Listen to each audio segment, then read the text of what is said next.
After an all-day negotiation that went on yesterday in Abuja. Rotimi Sankore is here in the studio with me. Rotimi, again, good morning to you. Thank you.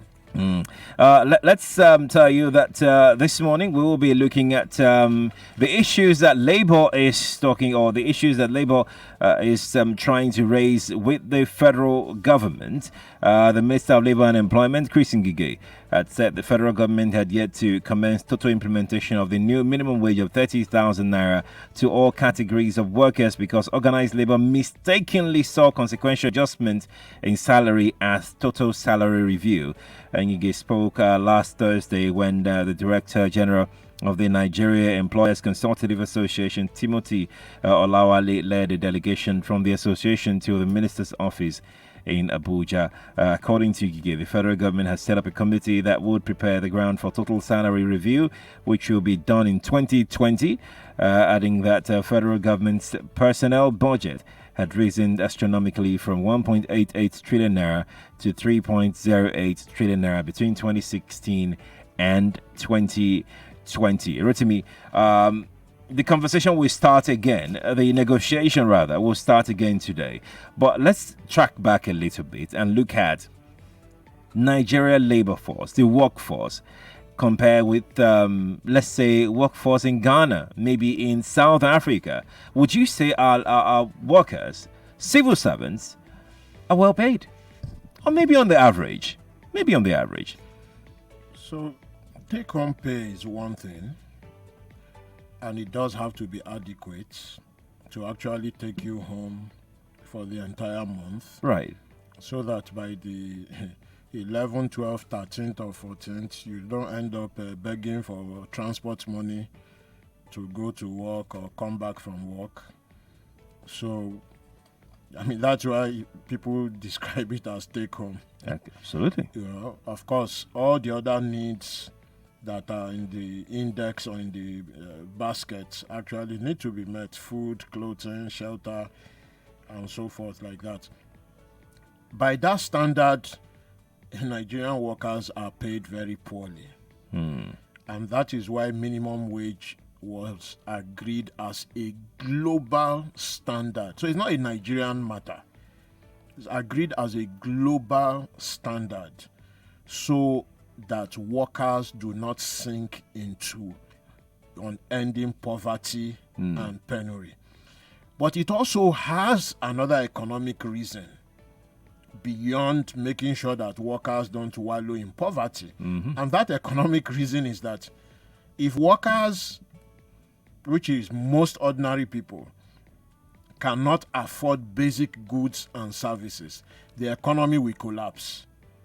Because those that are providing those basic goods and services, they will not have anybody to buy them. They'll be out of business. They will be out of business. And if they go out of business, then the economy collapses even more. So, I mean, people should not see minimum wage as a one-sided, labor is making unreasonable demands. That is a good economic reason why disposable income is a driver of economic growth. Well, thank you. You've mentioned disposable income because we're coming there. The minimum wage is one thing. To have disposable income is another thing. What would you say the situation is? Do you think Nigerian workers actually have disposable income as it stands today? Of course not. The evidence is clear. It's not just Nigerian workers.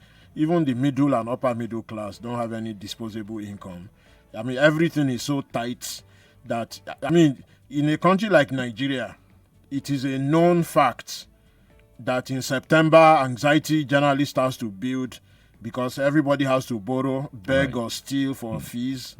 If you are going to do any major expenditure like healthcare or housing, you have to borrow, beg, or steal. So there is no disposable income. The only people that have disposable income are the elites, for sure.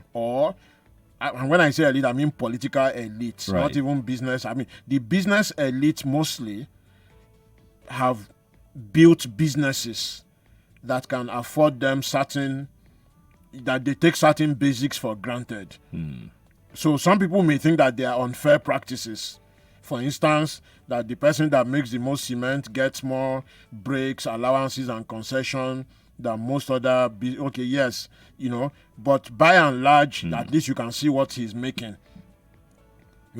And the same can be done or can be said for some big businesses. You can see the products, you can see the services, but in Nigeria, the political elite also doubles as the economic elite, right? Which is not the way it is supposed to be. In developed countries, most of the political elite live on salary. The members of parliament, for instance, they live on salary. They drive their own cars, if they have cars, or they enter if they don't, bus. they go through public transportation. Yes, they enter bus, they enter train. You see them every day. You go to supermarket, you see them shopping. They don't entertain guests based on government They're money. like normal people. They're like normal people. You can see what their fixed income is and so forth. So, I mean, to that extent, there is a serious distortion in countries like this. But there is a bigger point to make, which I was hinting at during the newspaper review, which is that it's not just your take-home pay that should be the determinant of poverty or multidimensional poverty as it is known now. Right. There are other key issues. In developed countries, the minimum basic level of healthcare you can access has nothing to do with your income. The US is one of those exclusions. But in Canada, in Europe, there are national health services. Everything from basic flu to cancer is covered under some form of national health service or the other. Primary and secondary education is free. I mean, you could be sweeping the streets. And so, for instance, when I was living and working from the UK, Tony Blair's kid, he was prime minister, went to something called a grammar school. It's regarded as the best form of government, secondary school. And I knew people whose kids went to that school, and I knew that they had ordinary jobs. In a place like Nigeria, it just doesn't happen. The access to the basic things like that is not dependent on your income. And that multidimensional poverty and the causes of it is something that organized labor and professional associations need to pay more attention to. Right. It's not just take-home pay, which is bad enough as it is, but all those other indicators. And I'm talking of even services like electricity. So when you have all of these things in place, definitely when you get your take-home pay at the end of the month, you don't get to unnecessarily spend them on those things anymore. You don't get to buy fuel to fuel your generator because electricity is there. It is not a question of unnecessarily spend. It is that it doesn't drive you deeper into poverty. Right. Because when you open your tap, water will run. I mean, you go to developed country and they tell you the tap water is safe to drink. You don't have to buy bottled water and single-use plastic. You can drink from the tap. There is waste disposal that works. The electricity, and in fact, if you can't afford some basic services that may be commercialized, you even get social security. In other words, government supports unemployed people. Right. Or those that are underemployed. Through social security and social welfare programs. Let's quickly go to Port Harcourt. We have Austin Jonah, the state chairman of Trade Union Congress, joining us. Mr. Jonah, good morning to you. Thank you for joining us on the Morning Crossfire here in Lagos. Hearing, we understand that the negotiation is still ongoing, but what do you know so far? Morning. Good morning.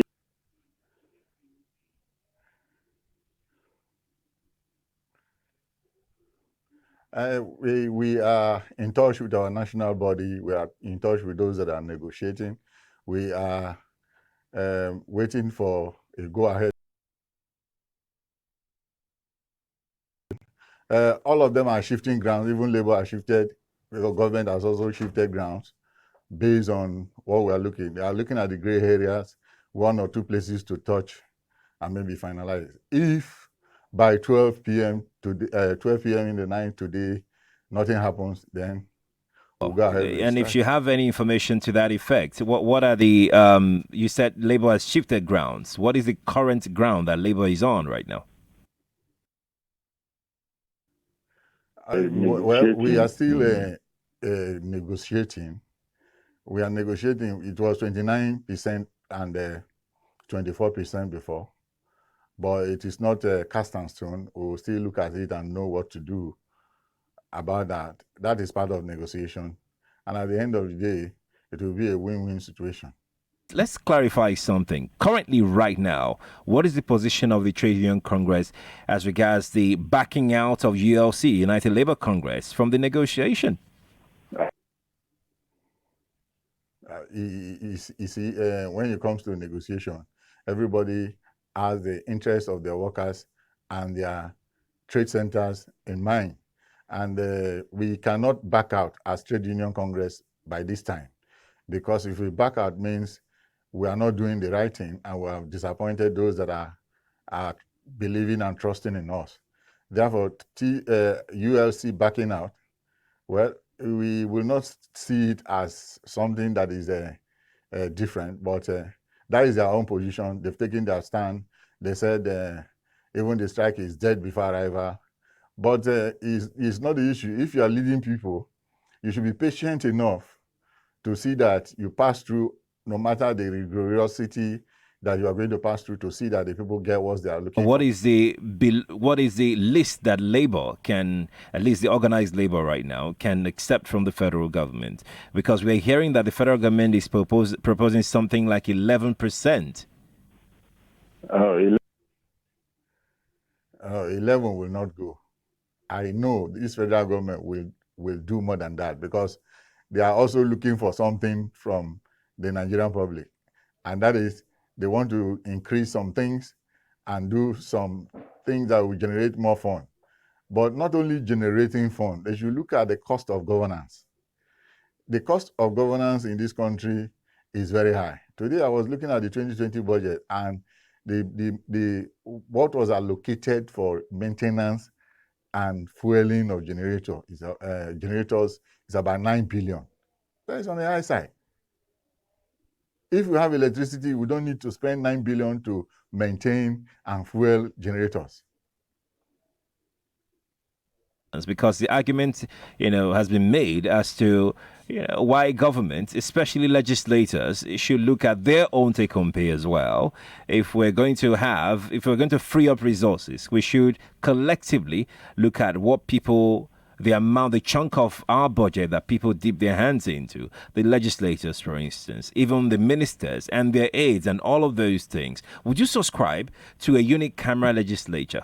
Like, let's just have one assembly instead of the Senate and the House of Reps in order to free up resources? If you are practicing presidential system, although I would, to an extent, I would want to subscribe, but the system we are practicing said we need to have bicameral legislature.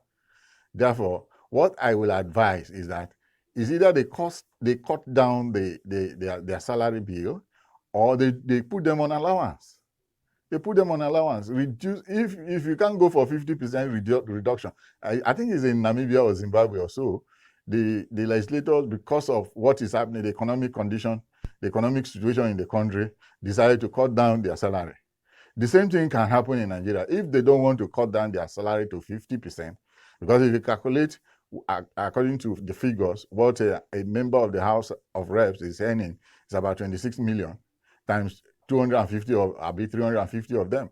That is a chunk of money that can go into so many things. So if from 26 million you reduce it to 13 million, or they go for allowances that then the two houses can remain. But if they don't want to go to that, and if they don't want to consider that, then I'm supporting Dr. Fayemi of Ekiti State, that we don't need. You support that we don't need two parliaments or legislative chambers.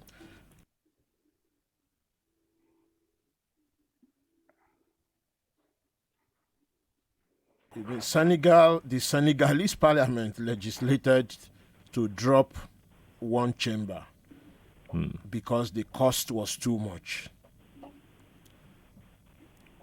In Nigeria, not only is the cost too much, the overall package is too much, whether it is one chamber or two. That's part of the problem. So the problem is not just that we have two chambers to the extent that it may even be a problem at all.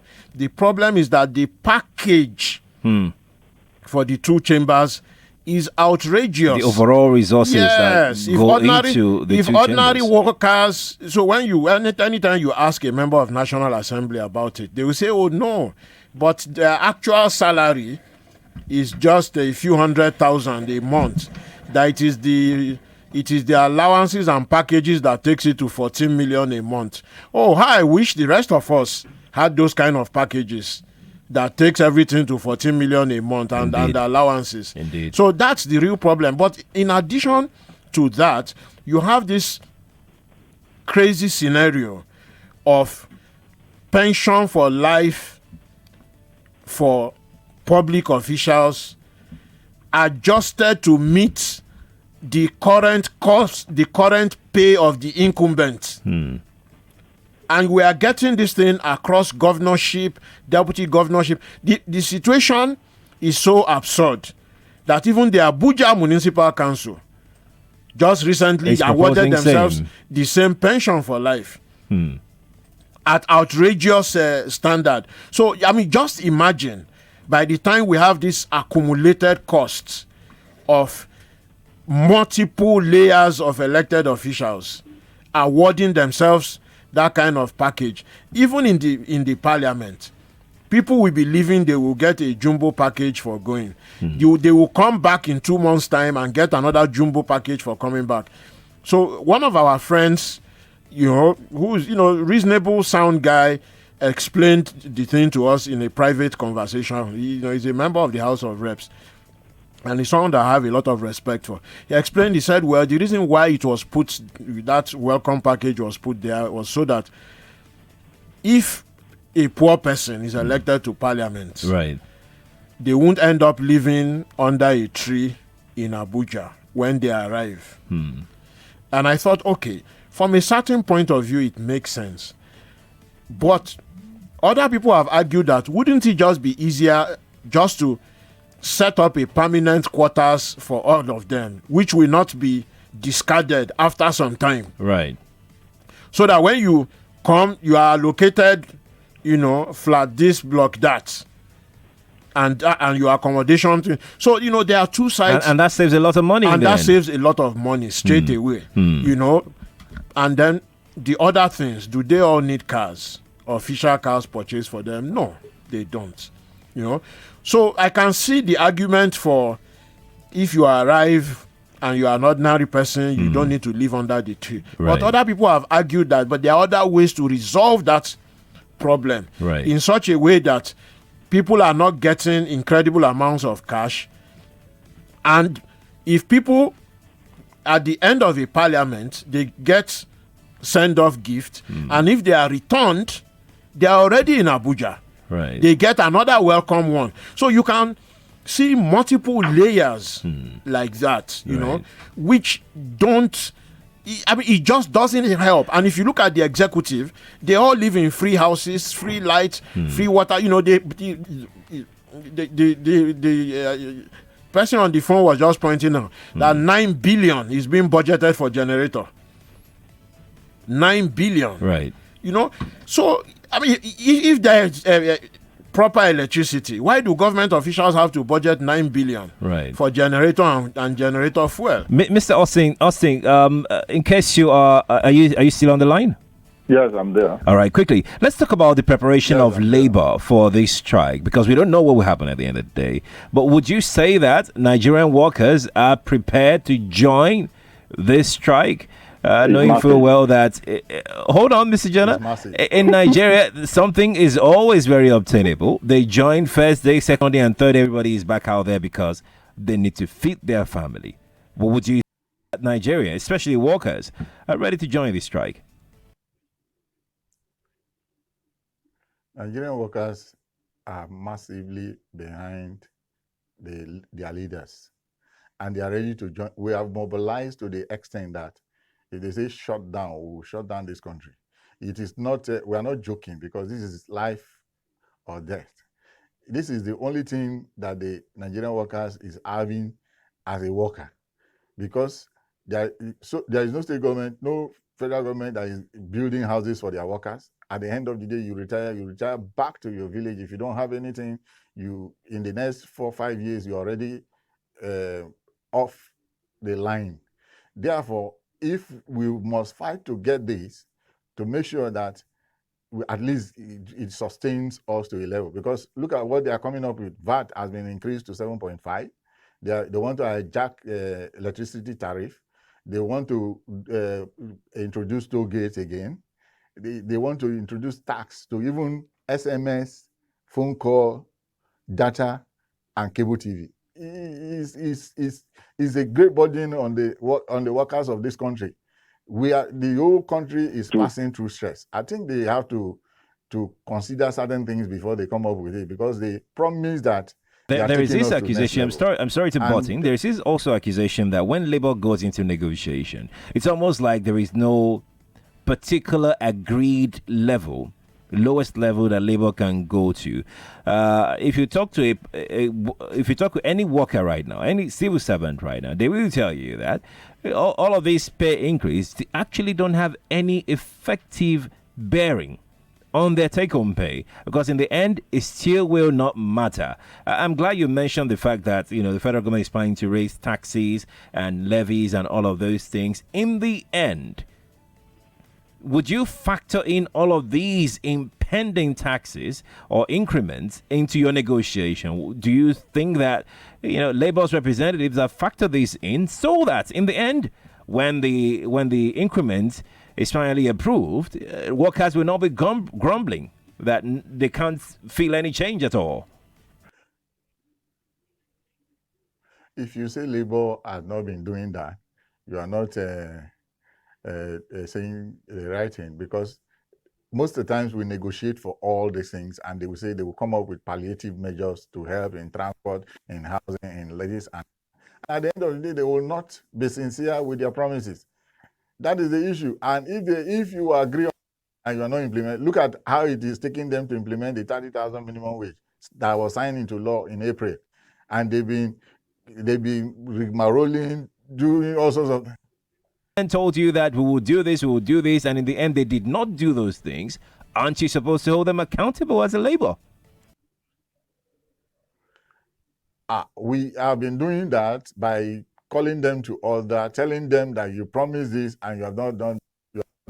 When they increased fuel from 80-something to 145, they promised that they are going to come up with palliative measures. At the end of the day, they said, hey, the economy cannot carry it. And they will come up to the public and begin to weave some sentiments.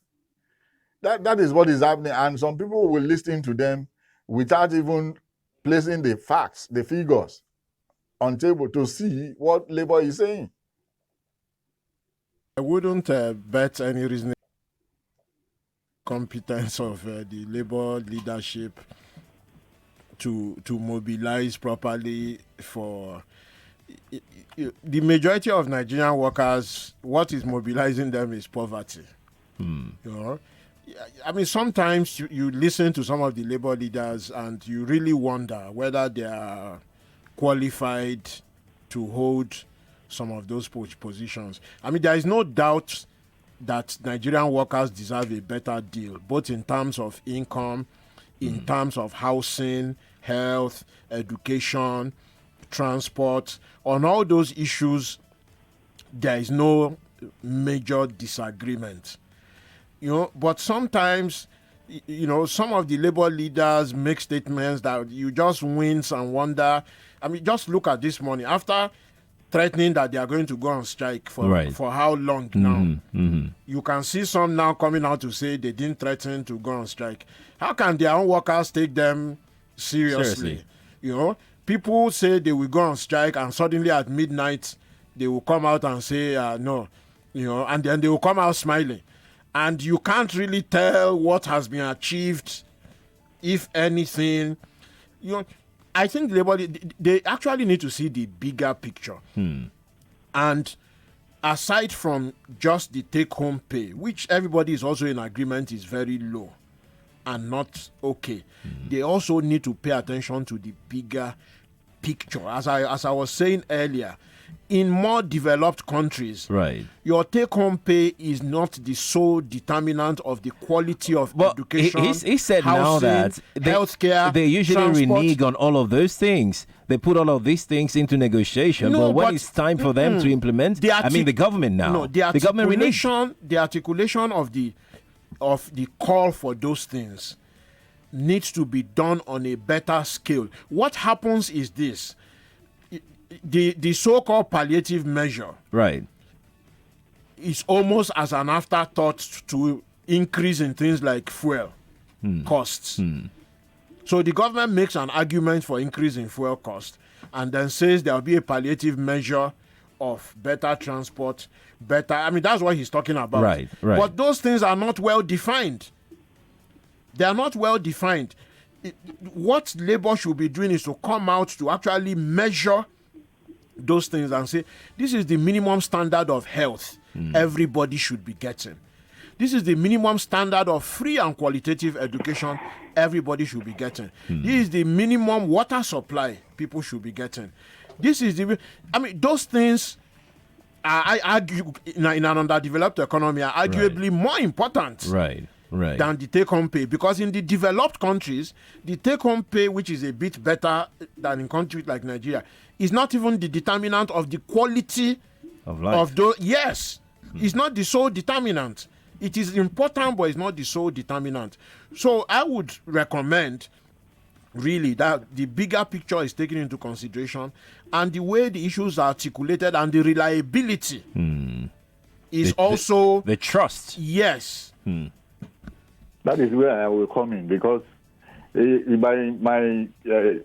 person in the studio there is talking as if he's not a Nigerian. Talking as if he's not a Nigerian. The government will come, promise heaven on earth, and at the end of the day, they will not fulfill any. But they promise that they are taking us to next. Yes, they promise that when they come, that they will reduce the price of fuel. Have they done that? The government that is not. You see, you are dealing with a government that is not sincere. That they will even come to negotiate with you, and at the end of we negotiated minimum wage from the beginning of minimum wage in 1981. That whenever the law is passed, there is always this consequential adjustment to other levels.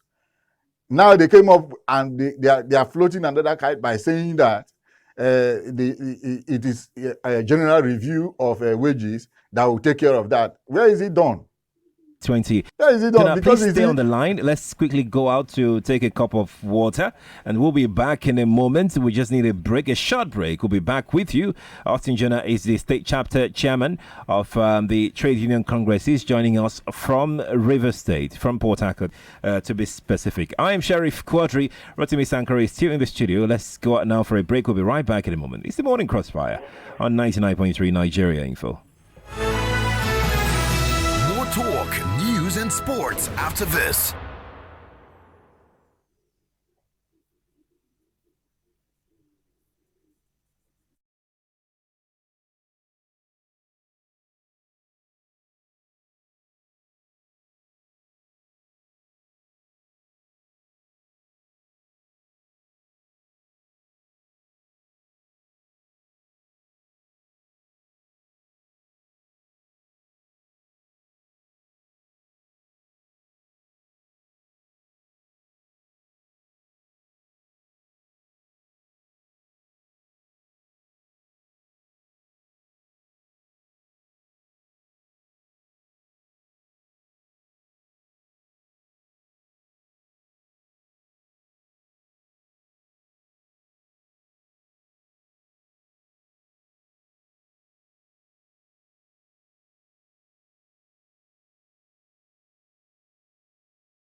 99.3 Nigeria Info. Lovely morning to you. Thank you for remaining with us on the program this morning. Austin Jonah is still on the line from Port Harcourt, and we're looking at Labour's negotiation with the federal government.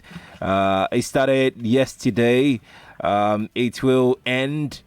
Hopefully, it will end today. The negotiation will continue at 2 p.m. today. But we'll be having discussions surrounding, labor, Nigerian workforce, the economy, on the program so far. Rotimi Sankore is still in the studio. Mr. Austin, let me come to you before I let you go, because we have another labor leader joining us from Kano any moment now. Let's talk about another aspect that Nigerian workers are always keen to discuss, very quickly to discuss, and that is the issue of their welfare. And I'm particularly focusing on their health care. There is National Health Insurance Scheme. I am very glad that I'm sure that you know about National Health Insurance Scheme, but workers have been complaining as to the kind of coverage this health scheme actually provides for them. And here we are, we're negotiating take-home pay for Nigerian workers.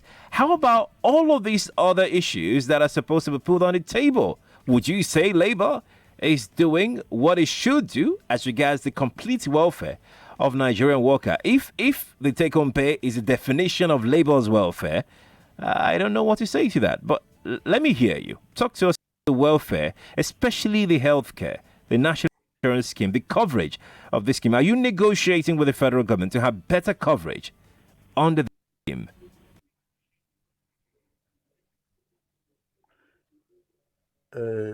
Quadry, you know that the scheme is a scheme that it was floated by the federal government to see that not only workers but everybody in Nigeria should benefit from the health sector. But that scheme is not working. It's not working in the sense that there are so many challenges that are facing the scheme that federal government is not looking into. If you are a contributor to that scheme, when you have a serious issue, it is difficult for you to enter into any private clinic, because if you go to any of these government hospitals, they will tell you no drug, no this, no that. You need to buy all those things before you can do any major. You have an advantage now to negotiate all of these things to make it work. Yes, we are negotiating, and those are the things we are negotiating. Yes, we are negotiating, and those are the things we are negotiating. We are negotiating that should work at the state level.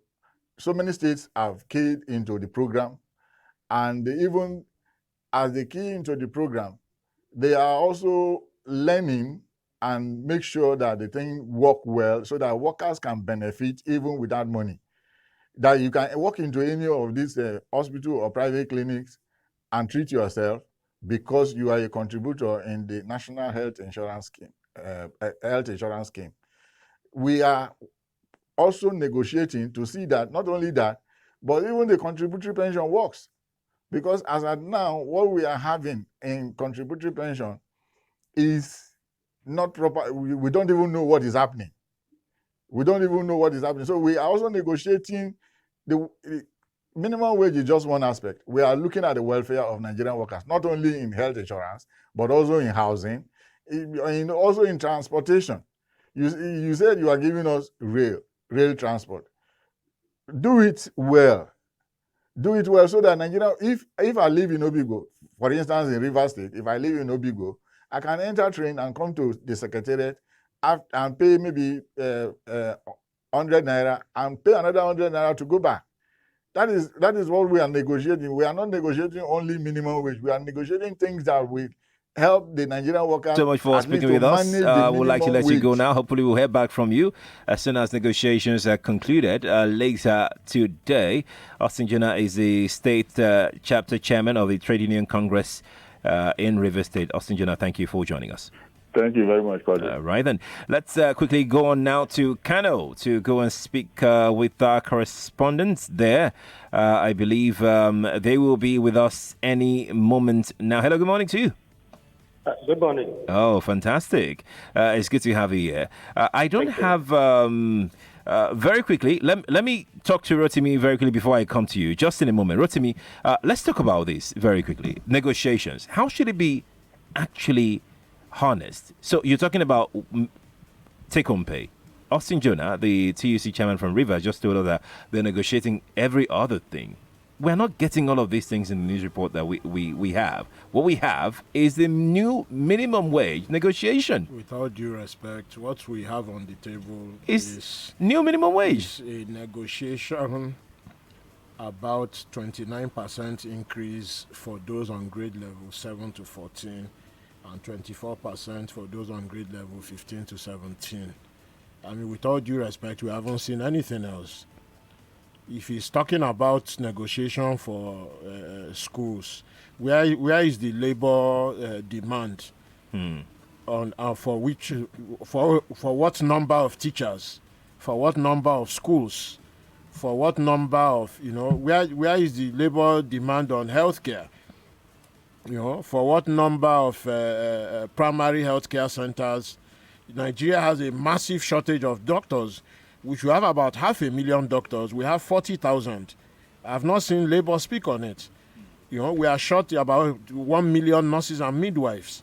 We haven't seen them speak on it. That's why we keep coming back. Yes, and look, I've not seen Labour say before that relative to population growth, all those indicators and determinants will get worse year on year unless we bridge the gap and then stay ahead of the curve.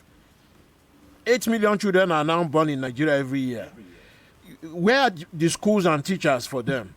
Where are the vaccinations for them? Indeed. I mean, can we see all those things? So look, when we say that Labour has to improve the strategy, Labour needs to do more. It is not. It's not because it is not coming from a position that Labour should not exist.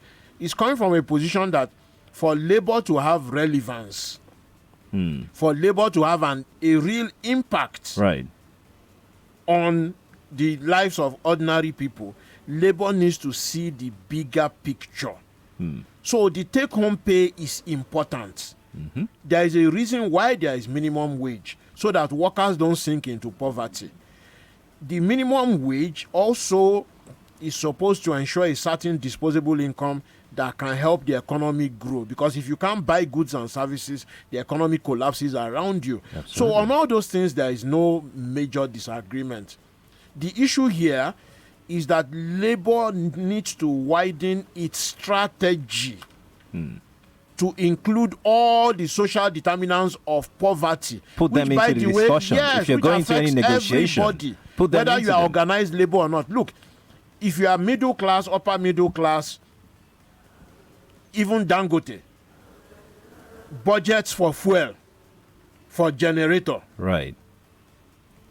It is an overhead cost that most people find intolerable and unacceptable. Let's go to Kano very quickly, Rotimi. Comrade Abubakar Taminu Durai joins us now. He's the Treasurer, Association of Senior Civil Servants of Nigeria. Comrade Abubakar, thank you for joining us. Thank you very much. I asked the earlier Labour leader that joined us on the show, what are you hearing as regards the negotiation going on? What do you... Well, so far the update we are receiving, I think, is very encouraging, because the leadership of the organized labor, that is NSC, TUC, and USC, are fully on course, and they are representing the interests of the unions. Negotiation, as you know very well, is something that is continuous unless agreements was reached. Presently, from what we have this morning, is the government has shifted its position, and then the labor has not accepted, and they have already taken a break, and they are coming back for further negotiations. So we at the union side, we believe 100% on them that at the end of the day, there is going to be a truce, and this matter is going to. There is no truce at the end of the day. There are insinuations in some quarters that, the strategy the federal government employed is to make sure that the strike never commence today. Well, the labor leaders themselves, they are also very aware of all these techniques being involved by the government. And then we also want to tell the government that presently, and what is being the general perception in the country is that the government should do the needful. The president has signed this act, and then we expect that from April to date, this minimum wage should have been enjoyed by the workers. But yet, the government is dragging its feet. So whatever at the end of the day comes out, whether in favor or not in favor of the leaders, I think the general public will judge the government. Wage. Analysts have said that why didn't Labour put all of these consequential adjustment into the negotiation for the minimum wage before you even agree at 30,000 naira? This should have been discussed. This should have been debated. We shouldn't be here. Labour should have negotiated along with the new minimum wage the consequential adjustment of 30,000 naira. This is not the first time that we're having a minimum wage increase in Nigeria. The previous governments have very, very open, and they have done justice to the increase. So at the time when this act was signed, we thought that the 66.7% increase will automatically be implemented, and the new table will be released so that the civil servants will start enjoying these salaries. But the government involved and then decided to bring another way of delaying the implementation of this bill.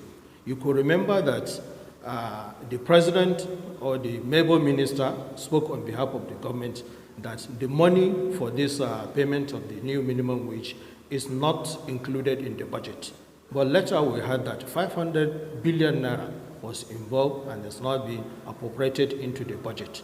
So we have a lot of things. It's not labor that it's not that labor is not aware of these things. We're aware, but we are trying to be considerate and at the same time be in the same light with the government to the end. The Minister of Labour had insinuated earlier on that for government to be able to pay what Labour is demanding, government will have to do some layoffs and let some people go from the civil service. I totally disagree with that opinion. Why? Because this is the same government that is saying they are going to employ about 100 million Nigerians, which is 10 million naira for a year, 10 million people for a year. And then why will you be going to sack the civil servant at just 86,000? But just 86,000, not the staff strength presently in the federal service. So if really the Honorable Minister is saying this, I think it's contradicting the policy of the government, and then at the same time, it's not helpful matters. Sometimes it is not the message that matters, but the messenger, how he delivered the message. That's what you are going to. We'll have to let you go now. Thank you so much for joining us on the Morning Crossfire. Thank you very much. But lastly, I want to implore to thank you very much. But lastly, I want to implore to all the civil servants and the workers that they should put confidence on the Nigerian Labour Congress, TUC and LC, that at the end of the day, something very meaningful and truthful will come out of this. Thank you for joining us. Comrade Abubakar Taminu Durai joins us from our Kano studio. He's the Treasurer Association of Senior Civil Servants of Nigeria. Let's get on to the phone lines right now. I can see your comments on Facebook and WhatsApp. Our phone lines are 012770993, 012770993, 012771993, 012771993, 012772993, and 012773993. Those are the lines we're working with, and please make sure that your contributions are short and straight to the point. We would appreciate that a whole lot. Hello, good morning to you. Hello, good morning. Yes, good morning. Yeah, this Friday from Iwelere. Welcome, Friday. Yeah, I'm very surprised to hear from the Minister of Labour and Productivity that the government cannot meet labour demand. And this is a minister. He was once a governor, and I believe, according to law, that he's collective pension as a governor, and he's still collective salary as a minister. Why can't he advise the government that every former governor, yes, as a senator again, that every former government should stop collective pension, so that maybe that money will be channeled and add to the labor, so that the government will be able to pay labor. Thank you. Thank you, Friday, for calling. Sunday joins us from Egbeda. Sunday, good morning to you. Good morning, sir. Good morning. Yeah.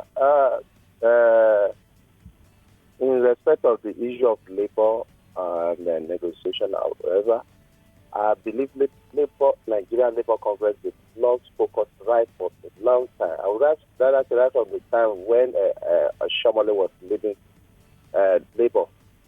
Labour has never prioritized the welfare, the economy in general. They have always been looking at the value of, they don't look at the value of that money they were talking. They're always looking at the quantity of the money. And that has been the problem we are having. So the issue is that for me, I don't see anything good that can come out of all this labor subsidy, because I've seen it that they turn it to money making and racketeer something. I will say that anybody that go by the history of Labour Congress in Nigeria, right from the time Adam Ashole was leading, Labour will know what I'm trying to say. Sunday, thank you very much for calling. Let's quickly go to Facebook. Ogo Idoko on Facebook says, the present leadership of Labour is a big disappointment. I believe they should have gone on strike the first time they threatened. They had the attention of the whole country then. Again, if they are serious, workers should be on strike now while the negotiations are ongoing. They must never lose their edge, but unfortunately. Ferdinand joins us. Ferdinand, good morning to you. Good morning. Good morning. Good morning, Mr. Rotimi. Good morning. Yeah, in a short note, please, it is so bad that the worst minister as of the last 4 dispensations, Dr. Chris, has been returned his position and begin to torment these people. But please, Rotimi, begin to tell Nigerians that Labour did not just wake up to demand these things, that it is the Nigerian law, as you have said, that they are trying to tamper with.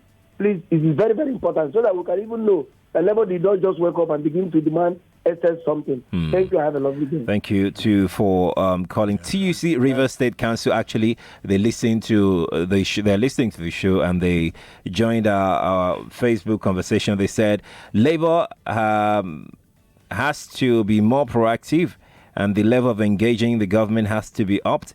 Labour has to be seen as being knowledgeable in the area of good governance, extant laws on labour, so that they can at all times adequately and appropriately make foolproof arguments on the myriad of issues confronting the Nigerian workers. Rotimi. Yeah, well, I mean, it is important, and you should start by underlining that they are not making new demands. They are just asking that something that has been signed into law. As I recall, if my memory serves me right, President Buhari signed this agreement into law on the 18th of April. Right. This year, the National Minimum Wage Bill. So it is not a demand by Labour. It is an agreement that has been signed into law. In fact, the president approved the immediate implementation of the 30,000 new minimum wage long ago. So it is an agreement. It is done and dusted. It's not a demand. Even sometimes the way Labour explains their own issue is funny. Because they won't come out and say, oh, Mr. Ngige, we're asking you to respect your own law. They will come out and say, our demand has to be met. Then Ngige will say we can't meet the demand. And everybody will forget that it is a law, actually a law that has been signed by the president. Right. Let's speak with Muiwa. Muiwa, good morning to you. Thank you for holding the line. Yeah, good morning. Let's look at it this way. Labour now want to join strike today and they postpone it like before. I think the only weapon that Labour has is this strike. The only language that Nigeria government are free so much. Actually, that's not true. It is strike. But Obasanjo government make sure that it disorganize that strike and it has no more meaning. My conclusion is when the time comes, it will be Nigeria by themselves, the workers by themselves that will go on strike. There won't be anybody anymore that will say, let's go on strike. Because the government of Obasanjo has already disorganized this war strike again. And it has no more meaning to Nigeria government. So when the time comes, it will be Nigeria that they will fight for themselves, not Labour. All right, then. Thank you strike calling. Is not the only option open to organized labor. Strike is one of the options. He said that strike is the only language Nigerian government understands. But that is not true. We can have another discussion on that one. Let's speak with Francis. Francis, good morning to you. Forms of protest. Yeah, good morning. Good morning, Francis. Morning, Rotimi. Good morning. Yeah, please, my own opinion is that in this strike or no strike issue of labor or no labor, who are the labor, if I may ask? Are they not Nigerian citizens? In my own opinion, I'm of opinion that Nigerians, there are some things we need to rise up and resist. Because this is not becoming of all these governors, ex-governors, and the current governors. Always failing to do the right thing for the betterment of their own citizens. All right. Francis, thank you for calling. Let's go to WhatsApp and take a few comments. Chukuma on WhatsApp says, Nigeria Labour Union ceased to function since 2015 when the APC government broke them into two, that's Lagos and Abuja, during the call for stick over the increment in fuel pump price. Chukuma, I hope I was able to at least make a bit of sense with that comment. Bada from Yaba says, you're talking about civil servants. What about private sector? That's also a big argument, really. Wish we had more time. Good morning, everyone in the studio. We forget that the Labour Minister is a grandpa, and to that effect, he speaks like he forgets a lot. You cannot give what you don't have. Ngige's age has nothing to do with the issue. Exactly. Really, it has nothing. In 2019, the government quickly signed the 30,000 naira minimum wage into law, and now they refuse to be able to pay. And what they signed into law, they cannot pay with their hands. This shows that this is a government of deceit. I think strike is the way. Strike is never the way, my brother. Strike is never the way. Is Mr. Sankore blaming Labour for not getting well paid and for lack of trust in Nigerian government, who makes promises just to win elections? Coming up with wicked policies just to hurt Nigerians while they live in total free life, even though they earn outrageous amounts monthly, sharing Nigeria's wealth within themselves. To the point that the president have to blame successful businessmen in Nigeria as the reason why we are not doing well. The issue of false promises by government is not in doubt. The government, and not only this government, previous government have sold dummy to workers, even deceived or lied that they will do so. So that's not the issue. The point I was making is that organized labor need to see beyond the minimum wage negotiation and look at the causes of multi-dimensional poverty. The minimum wage is low. It is not enough. Right. That's not in doubt. The government should fulfill its agreement. That's not in doubt. But labor needs a better strategy which takes into consideration the causes of multi-dimensional poverty. Thank you, Rotimi. We have to go now. Apologies if we can't take your calls. Austin has been on the line. Let's just take Austin in. Austin, thank you for holding the line. We need you to be very brief. Yeah, I'll be very brief.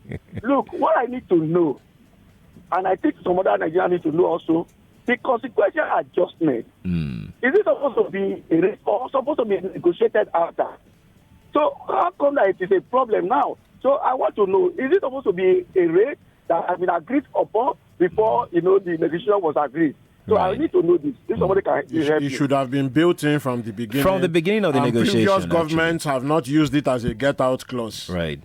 That's much we can take this morning. Many thanks to Austin Jonah, who joined us from Port Harcourt, TUC State Chapter Chairman there in Rivers State. Many thanks to our correspondent, Emmanuel Oka, for making that possible. Dumebi Odumegu from our Kano studios also helped us with our resource pressing from Kano State. Amazing gentleman, Comrade Abubakar Taminu Dorai, the Treasurer Association of Senior Civil Servants of Nigeria. Thank you, Rotimi, for being a part of the Morning Crossfire this morning. Many thanks to Tosin Akinride, Ivona Haifo, and Zainab Yakin for being a part of it. Babatunde Abdulsalam also made sure that you could see our guests from Kano and Port Harcourt live on our Facebook and Twitter, YouTube channel as well. Many thanks to everybody for being a part of it. I'm Sheriff Quadry. We are back tomorrow morning at 6 a.m. for another edition of the Morning Crossfire. In the meantime, Tunji Andrews will be in here any moment now for Money, Business and Economy Show. Have yourself a wonderful day. Bye for now.